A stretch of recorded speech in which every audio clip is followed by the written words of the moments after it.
My sme vlastne nastúpili prácu poslancov, ja za seba môžem povedať, že som tretie volebné obdobie a nechcem teraz tu osočovať alebo ohovárať pána primátora, ale vlastne sme sa dali do toho boja z hľadiska toho, že občania, aj mládež, aj títo páni, mladí páni, ktorí sú tu, chceli zmenu. My sme ju chceli takisto. Čiže tie dve volebné obdobia boli také, aké boli, ktoré som tam bol. S tým, že pokiaľ ste neboli proti primátorovi alebo nemali iný názor, ako má on, tak to všetko bolo košer, všetko bolo v poriadku. Bohužiaľ, pokiaľ sme začali robiť už teraz politiku, alebo nie politiku, ale cestu tej mládeže, že chceme pomôcť zmene v tomto meste, prvá vec bola tá, žiadne odvolanie primátora. Absolútne. Chceli sme vychádzať tolerantne, slušne, inteligentne. Takto sme aj za ním išli. Lenže neradili sme sa s ním, nechceli sme mu ísť po ruke, tak sme sa stali nepriatelia, čiže 8 poslancov je teraz momentálne platených, pravdepodobne, ako to uvádza on. Ale nás spája len jedna vec, že máme jeden názor. To nás platí.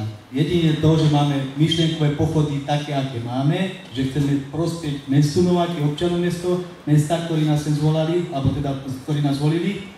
Chceme spraviť pre mládež. Bohužiaľ sú nám hádzané polená pod nohy. Čiže aj u vás chceme vás požiadať, poprosiť, aby ste mali trošku strpenia, lebo tá cesta je fakt trnistá, ťažká a potrebujeme aj podporu od vás. Veľmi dobre nám padne, keď nás podporíte slovne, či nás podporíte v médiách alebo hoci kde inde, lebo tá cesta fakt je veľmi ťažká. Hovorím, ak máme iný názor, ako má pán primátor, tak sme neboli. Bohužiaľ je to tak. Ohľadom športov, my sme sa rozhodli však aj s Milanom ako predsedom komisie, že vlastne chceme podporiť šport v Novákoch. Je to samozrejme nadstavová časť, aj kultúra, aj šport, čiže tie peniaze, keď nás zostanú, tak do toho športu pôjde viac, keď nám nezostanú, budeme musieť hľadať, kde ich nájdeme.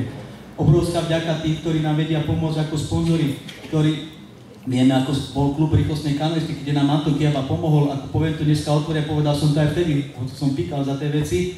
A keď nám pomôže ten, ktorý tie peniaze tam nemusí dať, tak je to obrovská vďaka. A my mu musíme všetci poďakovať. My sme takí, ale takže sme sa dohodli v takých veciach, že chceme pokračovať v tom športe, pomôcť každému jednomu športu. Nebudeme ani potlačať jeden šport, ani vyzdvihovať druhý šport. Chceme pomôcť, koľko peňazí máme. Chceme to robiť na báze podpore rozvoja mládeže. Nechceme robiť profesionálne športy, že tu budeme ťahať nejakých fotbalistov, ja neviem, z Ukrajiny alebo Chorvátska, polistov z Maďarska a kanoistov tiež z Maďarska. Chceme si vychovať svoju vlastnú mládež. Pokiaľ tie peniaze na to budeme mať, my ich tam budeme dávať. Takže nech nás niekto neosočuje, že ja tam mám dcéru, ten tam má syna a my tam chceme dať. Keď si to zoberieme, občania, ja vás chcem pozvať na fotbalový štadión, ktorý je nádherný stánok, ktorý sa tu vybudoval. Máme tu vodnopolové centrum, nádherný stánok, ktorý nám môže zavidieť celý svet pomaly.